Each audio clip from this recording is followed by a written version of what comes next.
असे तर चॉकलेट केकचे ऑर्डर्स कंटिन्यू चालूच असतात, पण त्यात एक डिफरन्स आहे की नॉर्मल चॉकलेट स्पॉन्जच्या ऐवजी कस्टमरला whole wheat jaggery chocolate sponge हवा आहे. आणि ज्या ज्या कस्टमरनी हे ट्राय केले त्यांना ते इतके आवडले की भरपूर वेळा त्यांनी ह्याच स्पॉन्ज बरोबर चॉकलेट फ्लेवर्स ट्राय करून रिपीट ऑर्डर्स दिलाय.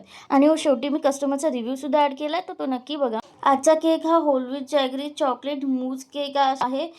क्रीममध्ये सुद्धा मी थोडंसं गनाश टाकलेलं आहे. जास्त डार्क मूज नको होतं त्यांना, त्यामुळे थोडंसंच गनाश टाकले. आणि हो, आजच्या केकमध्ये आपण कोकोचे चॉकलेट गनाश यूज करतोय. ह्याने अजून जास्त रिच टेस्ट येते. चॉकलेटी फ्लेवर खूप जास्त छान येतो कंपाऊंड चॉकलेटच्या कंपॅरेटिव्हली. आणि हे बघा, मी अशा प्रकारे केक आता असेंबल केलाय.